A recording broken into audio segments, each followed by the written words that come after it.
하나님 나라에 대해서 말씀을 드려보고자 합니다. 하나님 나라를 설명하기는 참으로 쉽지가 않은데, 일반적으로 목사들은 하나님이 통치하시는 나라라고 말들을 합니다. 그리고 세상의 국가 개념을 동원하여 영토와 백성과 주권의 3요소를 통해서 설명하기도 합니다. 하나님 나라는 눈에 보이는 나라가 아니라 영적인 의미에서 하나님의 통치가 이루어지는 나라가 되는 것입니다. 하나님은 하나님 나라에서 범죄한 천사의 영을 가두기 위해 세상을 창조하셨고 그들을 흙에 가둠으로 인간이 된 것입니다. 물질로 이루어지는 세계는 하나님이 계시지 않으십니다. 하나님이 최초로 만드신 첫사람에게 그의 심령 속으로 하나님의 형상을 두심으로 하나님과의 관계가 이루어져 있게 하신 것입니다. 하나님의 형상은 성전을 의미하는 것으로 이를 옛 성전이라고 합니다. 그러나 첫사람으로부터 남자와 여자로 분리되어 인간을 창조하시고 범죄한 천사의 영이 그 속에 들어가게 하므로 하나님은 더 이상 그들의 심령 속에 계시지 않으시게 된 것입니다. 이후 하나님은 인간들로 하여금 눈에 보이는 것을 통해서 하나님 나라를 찾아보라고 하신 것입니다. 그것이 희생제사이고 또 장막이고 성소고 성전 등으로 이어져 왔던 것입니다. 그들은 심령 속의 하나님 나라를 찾지 않았고 관심도 없었던 것입니다. 하나님은 수많은 선지자를 보내어서 회개하여 하나님 나라를 찾으라고 했지만 관심이 없었으며 창세로부터 예정하신 예수 그리스도를 보냈지만 십자가에서 죽여버렸던 것입니다. 하나님은 예수님의 부활 이후 성령을 보내셔서 심령 속에 하나님 나라를 다시 회복하도록 하셨으며 그리스도 안으로 들어가는 자에게 하나님 나라가 임하도록 하신 것입니다.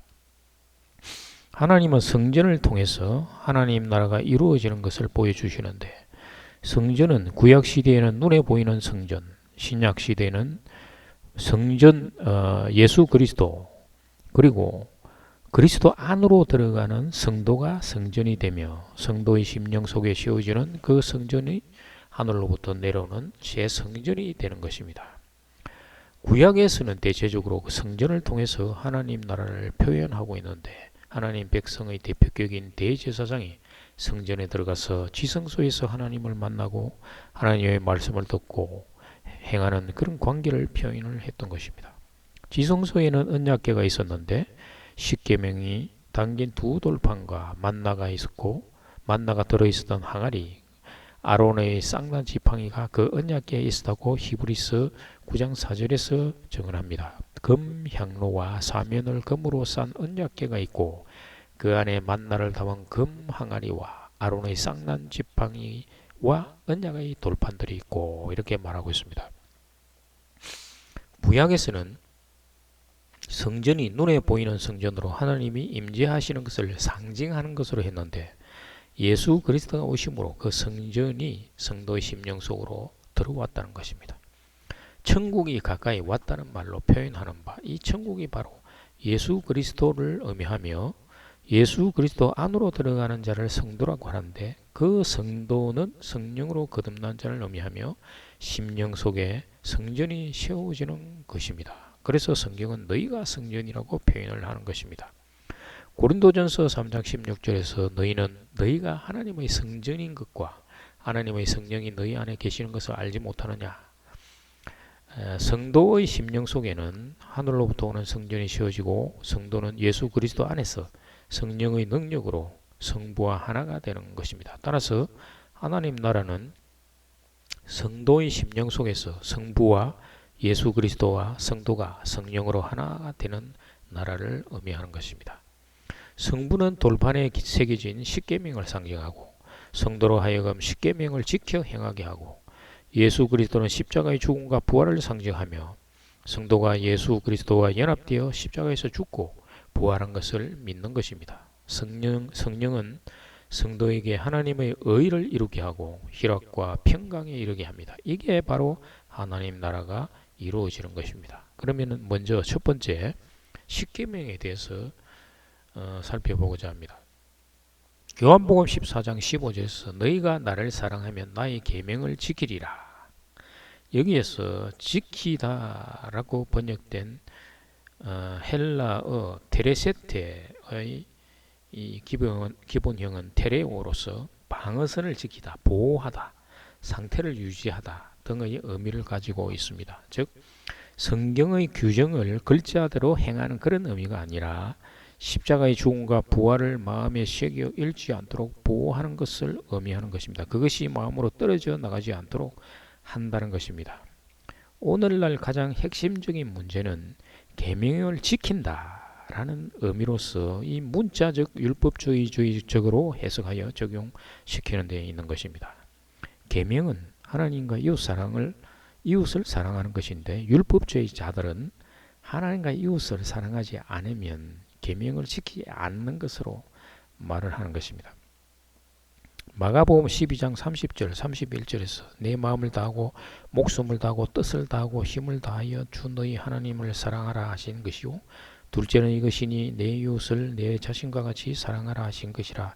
이보다 더 큰 계명은 없느니라. 여기서 이제 사랑이라는 말은 십자가의 죽음을 통하여 죽었던 영을 살리는 일입니다. 성도가 예수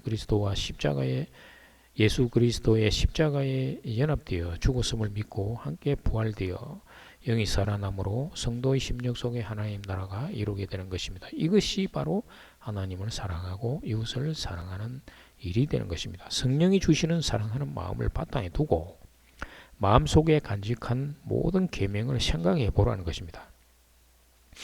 그 계명에 대해서 성도가 어떻게 행동해야 하나님을 사랑하고 이웃을 사랑하게 되는지 알 수가 있는 것입니다. 율법을 폐하는 것이 아니라 문자의 얼맥인 율법주의를 폐한 것이며 그 속에 성령의 인도를 받는 사람의 마음으로 사랑의 마음으로 행동하게 되면 율법을 완성하는 것이 되는 것입니다. 그런데 율법주의의 얼맥인 자들은 사랑하는 것을 규정과 규칙을 지키는 것으로 오해하는 것입니다. 그래서 모든 것을 다 지킬 수 없으므로 오늘날 십계명이 다 폐해진 것으로 생각하는 신도들도 있으며 또 십계명을 철저히 지켜 나가야 하며 못 지킬 때는 죄를 회개하여 예수의 피로 용서받고 또 계속하여 계명을 철저히 준수하도록 하자는 의미로 받아들이는 것입니다. 이게 얼마나 피곤한 일입니까? 예수님은 죄로부터 자유함을 주시고 성령의 인도를 받도록 해 주셨는데 계명의 문자에 얼매겨 있으므로 스스로 피곤한 삶을 사는 것입니다. 그들은 성령의 인도를 받는 자들이 아니라는 말입니다. 예수님이 말씀하신 계명의 의미는 하나님과 이웃 사랑이며 이는 근본적으로 예수님의 십자가의 죽음과 부활에 대한 믿음인 것입니다. 이것을 율법주의적으로 지키느니 마느니 말하는 자들은 계명을 지킨다는 의미를 전혀 이해하지 못한 데서 비롯되는 것입니다. 계명을 지킨다는 말은 계명을 마음에 간직한다는 말입니다. 그래서 성령의 마음으로 그 내용을 그 의미를 재해석해서 행동한다는 것입니다. 오늘날 교회가 이단을 배척하면서도 스스로 잘못된 교리를 말하거나 헬라 성경과 다르게 성경을 잘못 해석하는 자가 있다면 그게 이단이 아니고 무엇이겠는가 말입니다. 십계명의 규정은 하나님이 이 땅의 일을 통해서 인간들이 영적인 상태를 깨닫게 해주시며 회복해야 할 영적인 것이 무엇인가를 알려주시는 것입니다. 십계명을 하나님의 명령이므로 반드시 그 규정에 맞게 행해야 한다고 생각한다면 하나님의 뜻을 깨닫지 못하는 것입니다. 따라서 신도들은 십계명을 통해서 하나님이 인간들에게 바라시는 뜻이 무엇인가를 파악하고 깨달아야만 하는 것입니다. 하나님의 10가지 항목을 통해서 인간들에게 어떻게 영적으로 깨어나서 밝은 눈으로 하나님의 뜻을 알게 하는가를 생각해야만 하는 것입니다. 두 번째는 예수님의 십자가의 죽음과 부활에 대해서 성도가 예수와 연합하여 죽고 함께 부활함을 믿을 때 하나님이 성도의 심령 속에 성전을 세워주시는 것입니다. 마태복음 3장 2절에서 회개하라 천국이 가까이 왔느니라 하였으니 천국과 하나님 나라를 구분해야 하는데 히브리 헬라어 헤 바실레이아 톤 우라노는 하늘 왕국이라고 번역했는데 심령 속의 하나님 나라입니다. 우리 개역 개정은 천국이라고 번역을 했는데 이 천국은 한자어로서 우리말로 번역하면 하늘 왕국입니다. 성경에서 하나님 나라를 의미하는 하늘을 사용한 것은 마태복음 이외에도 마가복음 16장 19절에서 주 예수께서 말씀을 마치신 후에 하늘로 올려지사 하나님 우편에 앉으시니라. 여기에서 하늘이라고 번역된 헬라가 톤 우라논입니다. 마태복음에서 천국의 천이라고 표현된 톤 우라논이 같은 말이 되겠습니다. 마가복음에서도 하늘로 번역되었는데 같은 의미가 되겠습니다. 누가복음 24장 51절에서도 축복하실 때에 그들을 떠나 하늘로 올려지시니 여기에서도 하늘이 톤 우라논으로서 마태복음과 같은 것입니다. 요한복음에서도 1장 51절에서 또 이르시되 진실로 진실로 너에게 이르노니 하늘이 열리고 하나님의 사자들이 인자 위에 오르락내리락 하는 것을 보리라 하시니라. 이 하늘 역시 톤 우라논입니다. 말하자면은 마태복음만 천국으로 사용된 것이 아니라 마가, 누가, 요한복음에도 같은 단어를 사용했으며 한글 개역개정에서 번역이 마태복음은 한자의 천국에서의 천을 사용했지만 나머지는 한글의 하늘로 사용된 것의 차이가 있을 뿐입니다. 예수님은 제자들에게 너희가 곧 성전이라고 말씀하셨는데 앞에서도 잠깐 말씀을 했지만 고린도전서 3장 16절에서 너희는 너희가 하나님의 성전인 것과 하나님의 성령이 너희 안에 계시는 것을 알지 못하느냐? 이렇게 볼 때 하나님 나라는 성부와 예수 그리스도와 성도가 성령으로 연결된 하나님 나라라는 것을 알 수가 있는 것입니다. 예를 들어서 성부 하나님을 첫째 하늘이라고 가정한다면 예수 그리스도는 하나님 우편에 계시는데 이를 둘째 하늘로 볼 수가 있으며 성도는 셋째 하늘이 되는 것입니다. 하나님 나라는 공간적인 그런 개념이 아니라 성령으로 연결된 통치의 개념으로서 하나님 나라를 의미한다고 말할 수가 있는 것입니다. 첫째 하늘에 대해서는 보좌에 계신 성부 하나님을 의미합니다. 성부 하나님이 영으로 임재하는 하나님 나라입니다. 아무도 본 적이 없다는 것입니다. 그러나 예수 그리스도를 통해서 알 수가 있는 것입니다. 둘째 하늘은 예수 그리스도의 나라, 영의 몸을 입고 임재하시는 아들의 나라. 부활하신 예수님은 누가복음 24장 39절에서 말씀하시되 내 손과 발을 보고 나인 줄 알라. 나를 만져보라. 영은 살과 뼈가 없으되 너희 보는 것 같이 나는 있느니라 라고 말씀하셨는데 골로새서 1장 12절 13절에서는 우리로 하여금 빛 가운데 성도의 기업의 부분을 얻기에 합당하신 아버지께 감사하게 하시기를 원하노라. 그가 우리를 흑암의 권세에서 건져내사 그의 사랑의 아들의 나라로 옮기셨으니 라고 말합니다.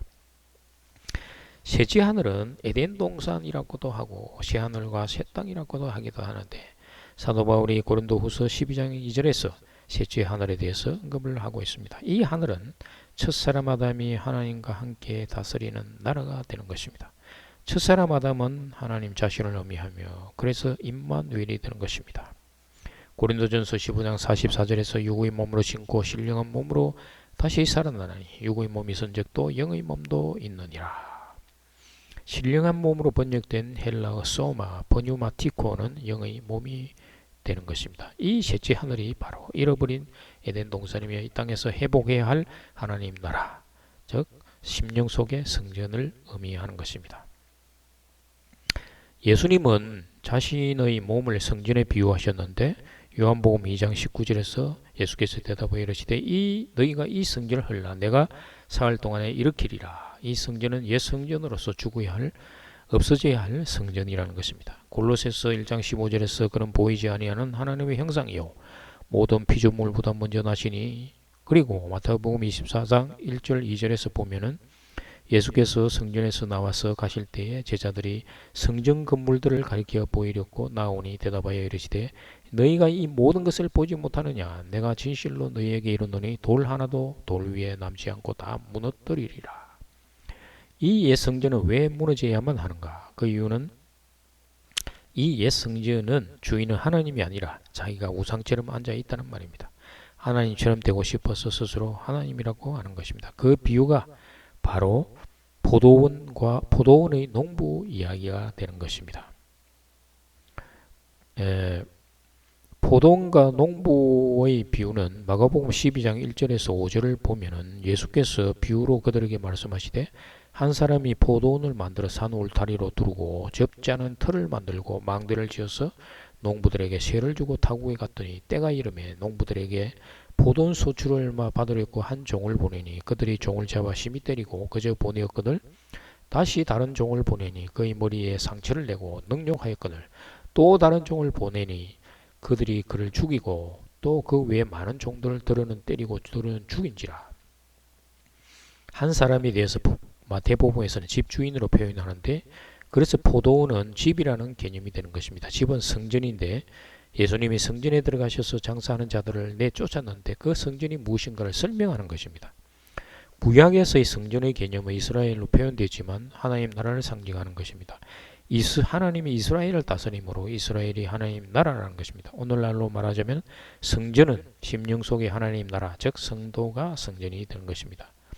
성전을 심령 속에 심은 것인데 이것을 성경에서는 주인이 농부들에게 세를 준 것으로 표현을 하고 있는 것입니다. 그런데 심령 속의 성전은 사람들은 모르는 것입니다. 하나님이 성전을 심령 속에 심어 놓았는데 아직 나의 것이 되지 않은 것입니다. 심령 속의 성전은 세를 통해서 넘겨받은 포도원인데 심령 속의 밭을 경작하는 것입니다. 굳었던 땅을 갈고 옥토를 가꾸는 것이 농부의 일인데 그런데 사람들은 그렇게 하지 않는 것입니다. 결국 성전에 대해서 모르는 것이며 여기에 등장하는 종교 지도자들이 농부이지만 땅을 갈지 않는 그런 상태라는 말입니다. 그래서 모든 유대인들이 다 그렇다는 것을 말해주는 것입니다. 농부가 땅을 경작하는 이유는 열매를 얻기 위함입니다. 주인으로부터 세를 받았으나 농부가 주인에게 열매를 받지 하는데 열매는 심령 속의 성전을 통해서 영생, 그리스도라는 영생을 얻는 것이며 그 영생이라는 열매를 하나님께 드리는 것입니다.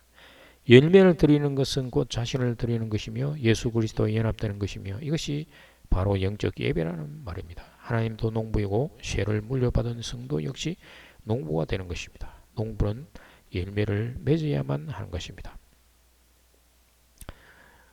예수님은 첫사람 아담과 마지막 아담의 역할을 수행하신 것입니다.